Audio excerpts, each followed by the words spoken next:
everybody, I'm Tim Ward and welcome back to Garden Sense. Folks, I hope you guys had an amazing, relaxing Labor Day.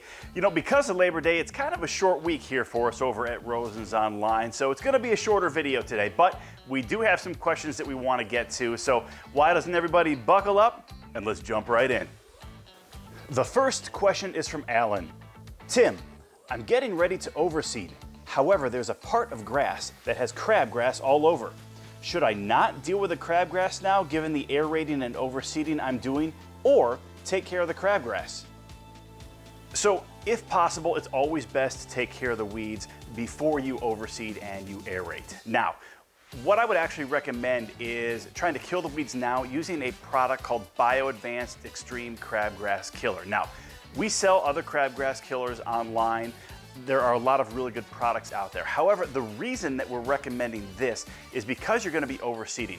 One of the great things about Bio-Advanced Extreme Crabgrass Control is it will actually kill off that crabgrass, and if you're overseeding with a tall fescue, something like the Barenbrug RTF Turf Saver we always talk about, you can actually seed the next day. So there's no waiting.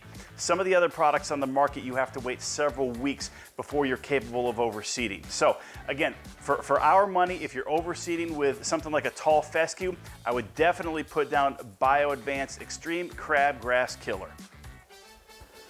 The next question is from Dan. Hey Tim, we have some beautiful full green marigold plants planted across our backyard that have grown about 18 inches so far, but we are seeing very few flower buds.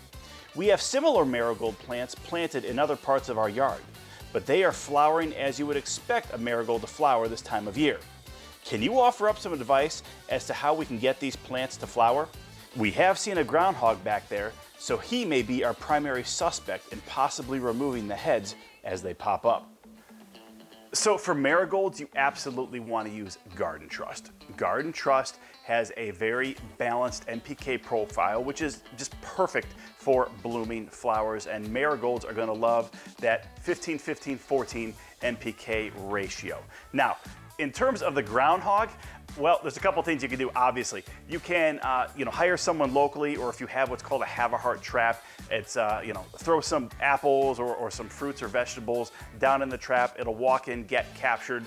It's not going to become injured, and then you can transport it to a property. I would advise you go a couple miles away before you release it.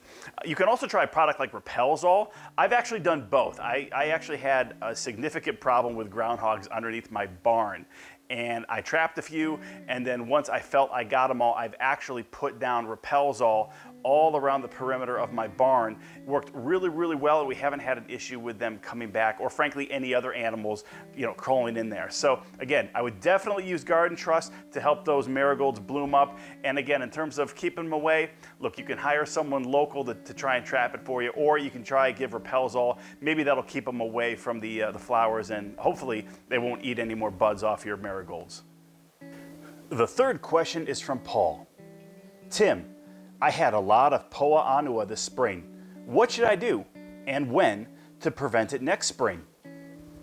All right, so for Poa annua, you want to do two things. The first thing you want to do is try and kill it this fall. And if you're not overseeding, we'd actually recommend Bonide's Crabgrass Killer. It's a really effective product to put down and try and take care of that Poa annua this fall.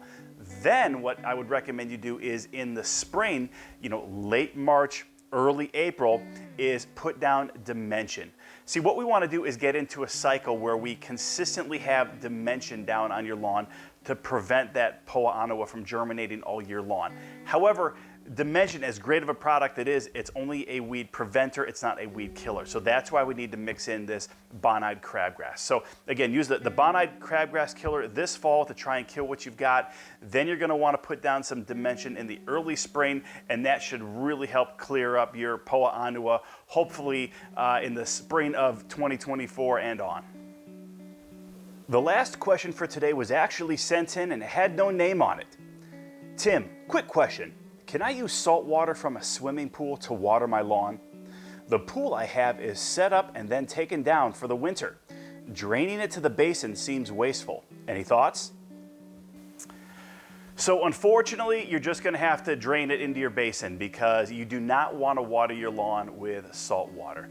Now, there are some people who will bring up the fact that there's grass that grows along the ocean and it gets wet from the salt water on occasion, and they're not wrong. However, turf grass is not designed to be watered with salt water. It actually can dry out the grass.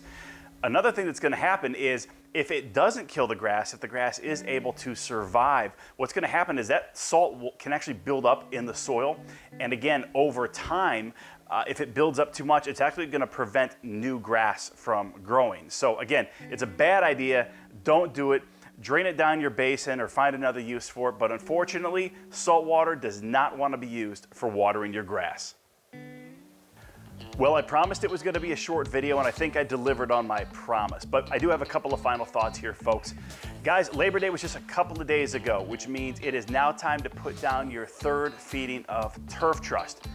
Fortunately, over at rosensonline.com, we have our annual fall feeding frenzy going on. This is 3 bags of either the starter or the maintenance fertilizer, and they come in either the 5M or the 10M sizes. So if you haven't fertilized yet for your third feeding, head over to rosensonline.com. Take advantage of the fall feeding frenzy. You're gonna save on the product itself, and it's gonna qualify for free shipping. And don't forget about your fourth feeding. That's really gonna occur in early November. So again, you can stock up on what you need by taking advantage of this special pricing.